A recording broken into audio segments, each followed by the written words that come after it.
Okay. Give me some space, dude. Go ahead and turn. Give me some space, Put your hand dude. behind your back. No, give me some. Ow! Oh. Behind your For back. what? For what? Your piece.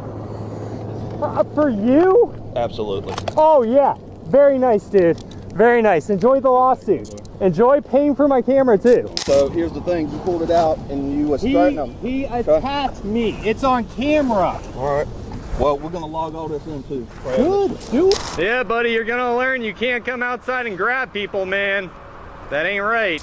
On September 9th, 2022, Joshua Roberts, a First Amendment auditor and the owner of the YouTube channel called Pepperoni Audits, was recording a video outside Dove Technologies in Florence, South Carolina. While he was still filming, two employees from the building came out and approached him. You don't have my permission, you can turn that off right now. Have my face in there. What was that? I can't hear you. You don't have my signed authorization to have my face on that camera. Turn it off. Can I have your signed authorization? This guy's coming up aggressive, everyone. Can I help you?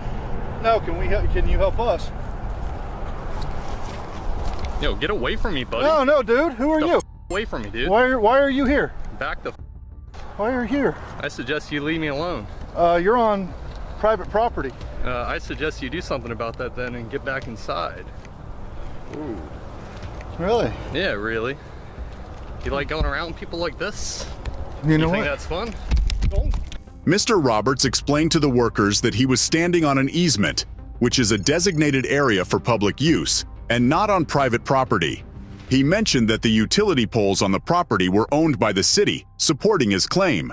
However, according to the Geographic Information System (GIS) data of Florence County, it did show that Mr. Roberts was indeed on public property. It's important to understand that the presence of utility poles on a property does not automatically mean it is open to the public. In some cases, the government may have acquired a utility easement, which grants them permission to place utility poles on private property without changing the ownership or private nature of the property. Therefore, it's crucial to note that relying solely on the presence of utility poles as an indicator of public property can lead to misconceptions. This misconception is commonly seen within the auditor community. So let me ask you a question. Does that give you the right to come up and grab my camera and almost break it? People here? Hey, You assaulted me, buddy. Call 911. call the sheriff's department. Hey, call your husband. Yeah, call your husband, fat boy. Oh, man, whoa, this guy's great. Get in, Tubby. I'm out in public recording, and you come up and grab somebody, dude. Who are you with? I'm with myself. Oh, you just And you're about to owe me a new camera lens. Yeah, buddy, I got your name too. You're gonna get it. You're gonna get a nice little talking to with the police. You come back out here and touch me, you won't like it.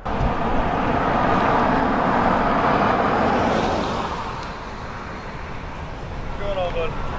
Oh, nothing. Just getting assaulted out here. That's about it. Getting assaulted. Yeah, by one of their workers. What happened? I was just out here taking some pictures, and one of the guys came out here saying he didn't want to be filmed, and he ran up to me, started circling me, grabbed my camera, started pushing up on me, and it's all videotaped. You have it on video? Oh, it's all recorded. Because I do want to press charges on him. Was there something involving a tasing? Oh, I pulled it out in self-defense. Okay. When you come out at me like that and you're about to destroy my stuff and do bodily harm to me, you're damn right I'm gonna pull a taser on someone. Mr. Roberts claims that one of the workers assaulted him by forcefully taking hold of his camera and pushing him. In response, he resorted to using his taser as a means of self-defense to protect both himself and his property. According to Section 163600 of the South Carolina Code, an individual can be charged with third-degree assault and battery if they unlawfully cause harm or attempt to harm another person, while having the capability to do so. The Court of Appeals of South Carolina clarified in the 2022 case of State v. Robinson that physical injury is not a prerequisite for assault and battery charges. Therefore, a victim does not need to sustain visible injuries or suffer violent harm for an assault to have occurred. Similarly, the Fourth Circuit Court of Appeals, which holds jurisdiction over South Carolina, explained in the 2019 case of United States v. Drummond that an assault conviction does not require traditional violence or the explicit threat of physical harm. Rather, any unwanted physical contact that is deemed rude or aggressive without proper justification can be considered an assault. In light of this broad definition, a court could reasonably determine that the worker's act of pushing Mr. Roberts constituted an offensive form of physical contact, qualifying as third-degree assault. Furthermore, according to Section 1611-510 of the South Carolina Code, it is illegal for someone to intentionally and maliciously harm or destroy someone else's personal property or belongings. Simply demonstrating that an individual caused damage or destruction to another person's property is insufficient. The prosecution must establish that the act was carried out with a deliberate and malevolent mental state. In the 2016 case of State v. Hobart, the Court of Appeals of South Carolina highlighted that willful is defined in Black's Law Dictionary as an action that is voluntary and intentional, without necessarily being malicious. On the other hand, malicious refers to an act that is highly likely to cause harm or lacks a justifiable reason or excuse. In this situation, one could argue that the worker's actions of seizing Mr. Roberts' camera may meet the mental state requirement outlined in Section 1611-510, justifying a conviction. However, it is important to note that the footage does not clearly indicate whether the camera was actually damaged, and it is evident that the camera was not completely destroyed since Mr. Roberts was still able to record the encounter. You need to tell that guy he needs to not put hands on people. It's a short little fat guy. I'm aggressive. Okay? Oh yeah, we're gonna do a report on him too. That's fine. I just need to give this deputy your information for me, all right? You have an ID or something? I don't have an ID. Yeah, buddy, you're gonna learn you can't come outside and grab people, man. That ain't right. Let me address something real quick. While we're handling this, don't yell. You're just All right. cause him to get up. Is it free speech? Am I allowed to say stuff? Well, you have a freedom of speech, but there's also something called breach of peace. Okay, I'd like to see you try that, buddy. Those people put hands on me. I'm the victim. So you want to turn it around on me? I'm not turning it around. Please do so. What I'm telling you is... You guys are known to be the biggest pieces of Okay. in South Carolina. What did I do wrong? Are you going to let me talk? Go on ahead. What I was saying is, I don't need you yelling while I'm trying to talk to this man, because that's going to cause him to yell, cause a scene. You get mad, he's going to get mad, then it escalates. Okay. Just talk to this deputy. Let me tell you something. I'm allowed to say whatever the hell I want. If you yell across this parking lot, while you have all these people standing around, that is called breach of peace. You want to try that, I buddy? will lock you up for You that, want to okay? try that? Yes, I will. Following the workers' report, 2 deputies from the Florence County Sheriff's Office arrived at the scene to investigate the incident. During their inquiry, one of the deputies warns Mr. Roberts that if he were to shout at the workers from across the parking lot, he could be arrested for breach of peace. In South Carolina, breach of peace is a crime based on common law, meaning it is defined by legal precedents rather than specific statutes. According to the Court of Appeals of South Carolina in the 1996 case of State v. Peer, breach of peace is a broad term encompassing various behaviors that disrupt or threaten public order and tranquility. It refers to actions or conduct that incite violence or disturb the public peace. Notably, actual violence is not required for a breach of peace to occur. The determination of whether an act constitutes a breach of peace depends on factors such as the location, timing, and proximity to other individuals. Similarly, Section 1617-530 of the South Carolina Code, which pertains to disorderly conduct, states that engaging in disorderly or disruptive behavior in a public place or using obscene or offensive language near schools, churches, or public gatherings is considered a misdemeanor offense. While Mr. Roberts yelling across the parking lot may seem, at first glance, to fall within the definitions of breach of peace or disorderly conduct, the Supreme Court established in the 1964 case of Henry v. City of Rock Hill that the 14th Amendment prohibits states from criminalizing peaceful expression of unpopular views. The government cannot define a criminal offense in a way that allows conviction simply because an individual's speech stirs people to anger, invites public disagreement, or creates unrest. However, in the 2002 case of City of Landrum v. Surratt, the Court of Appeals of South Carolina ruled that a person could be convicted of disorderly conduct if they loudly yelled profanities, insulted individuals, and engaged in name-calling. This decision was based on the concept of fighting words, established by the Supreme Court in the 1942 case of Chaplinsky v. New Hampshire. Fighting words refer to words that, by their very nature, cause harm or provoke an immediate breach of peace. Such words are not protected by the First Amendment and can be deemed criminal. In Mr. Roberts' case, although he used profanity when interacting with the workers and deputies, he did not use any offensive language when shouting across the parking lot. Even if he had used profanity, it is highly unlikely that a court would consider Mr. Roberts' statement that the workers would learn not to physically confront others as incitement to violence. Therefore, it is probable that a court would conclude that Mr. Roberts' actions did not amount to a breach of the peace or disorderly conduct, as his speech was protected by the First Amendment. Try it. Try it. Name and badge number. Corporal Triggers, 108. Name and badge number. Triggers, 236. All right, go do my assault charge. I need you to give him your information. You need to go talk to them. And you better file charges if I'm giving you my information. What's your day, bro? If you don't, believe me, you guys will get complaints, and this will be all over you. Whatever you need to do, man. They have to run me first, everyone. They can't run the actual criminal. Can you go tell him, go question the guy who assaulted me? He's gonna conduct his investigation. Do you see him up there? No, he's not. He's inside hiding. What was he wearing? He had a blue shirt. Short, dark hair, fat. So what was the call about? Somebody coming up here harassing employees and pulling a taser on someone. They tell you they circled me and surrounded me? The part where they assaulted me, they forgot, they left that out. Hi, Mr. Roberts. I spoke with the two gentlemen that came out, and all their information is going to be entered into the report as well as your statement that you gave this deputy. I made them aware that yes, you can view video from a public area, which the roadway is public. But if you cross over into the I've checked the property lines. I don't need directives. You go on the property, you're going to go to jail. If you smoke crack, that's not good, man. All right, do I get a report or something? You're going to get you a car. Oh, great, this guy. Here you go, buddy. All right, my name, badge number beside it, and your case number as well. You can get a copy of the report in 35 business days. Have a good day. Thank you. See how the cop tried to spin it and say I was in their parking lot? How you doing, sir? How you doing, sir? Not too good. Wow, what's going on today, buddy?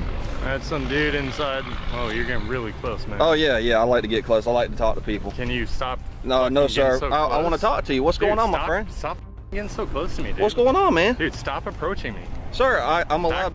Back off, dude. Okay. Give me some space, dude. Go ahead and turn. Give me some space, Put your hands dude. behind your back. No, give me some. Ow! Oh! Behind your For back. what? For what? Your piece. For you? Absolutely. Oh yeah, very nice, dude. Very nice. Enjoy the lawsuit. Enjoy paying for my camera too. Absolutely. You getting resisting arrest? Resisting, I'm not moving. Nope. When I went to put my hands on you, you pulled away from me. Yeah, because you have no right to arrest me. Sir, I did you're nothing. under arrest. You have the right to attorney You have kept him or approaching me. Sir, you have the right to attorney have him or present before any questions asked. You decide any time to exercise these rights and not make any more statements. Do you understand these rights?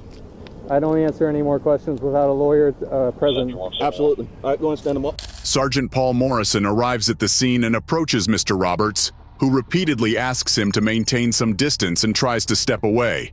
When Mr. Roberts directs a profanity at Sergeant Morrison, the sergeant forcefully brings him down to the ground and informs him that he is being arrested for resisting arrest due to his attempt to pull away.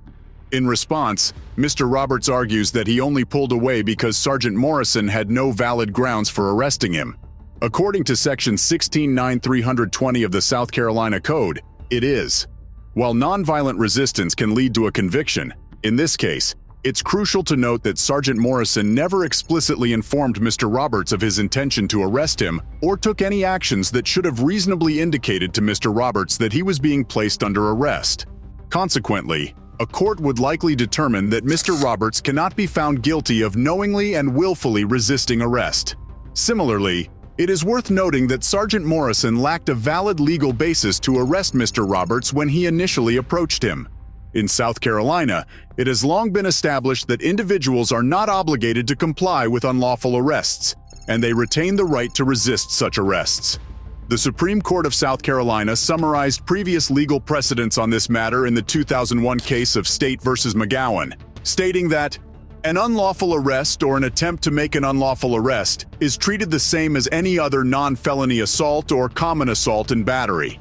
The person being unlawfully arrested or facing an unlawful arrest attempt is not obligated to submit and may defend themselves with reasonable force. However, they are not permitted to exceed the level of force necessary to counteract the assault, as doing so would make them the wrongdoer. It is crucial to bear in mind that this legal interpretation is specific to South Carolina, as other states may not recognize an individual's right to resist an unlawful arrest. Nevertheless, in Mr. Roberts' case, he would have the right to resist an unlawful arrest. Since he merely stepped away from Sergeant Morrison without employing any physical force, there would be no question of excessive resistance if a court were to conclude that Mr. Roberts was indeed resisting an unlawful arrest. We can see, guys. Absolutely. Got a taser, so. Oh yeah, I already told him I got assaulted. So here's the thing, you pulled it out and you was threatening him. He attacked me. It's on camera. All right. Well, we're gonna log all this in too. Good, do it. After being arrested by Sergeant Morrison, Mr. Roberts was taken to jail and went through the booking process. However, it seems that no criminal charges were filed against him. Following his release, Mr. Roberts took the initiative to file a formal complaint with the Florence County Sheriff's Office regarding the incident. In response to the complaint, the department launched an internal affairs investigation, which revealed multiple policy violations by Sergeant Morrison. As a result, Sergeant Morrison resigned from his position on September 15, 2022, according to internal records. Sheriff T.J. Joy addressed the incident in a press release, acknowledging that the internal affairs investigation had identified several policy breaches committed during the incident. Consequently, Sergeant Morrison's employment with the Florence County Sheriff's Office was terminated. Sheriff Joy also mentioned that the matter had been referred to the 12th Circuit Solicitor's Office for review, but as of the date of the statement, no criminal charges had been filed against Sergeant Morrison.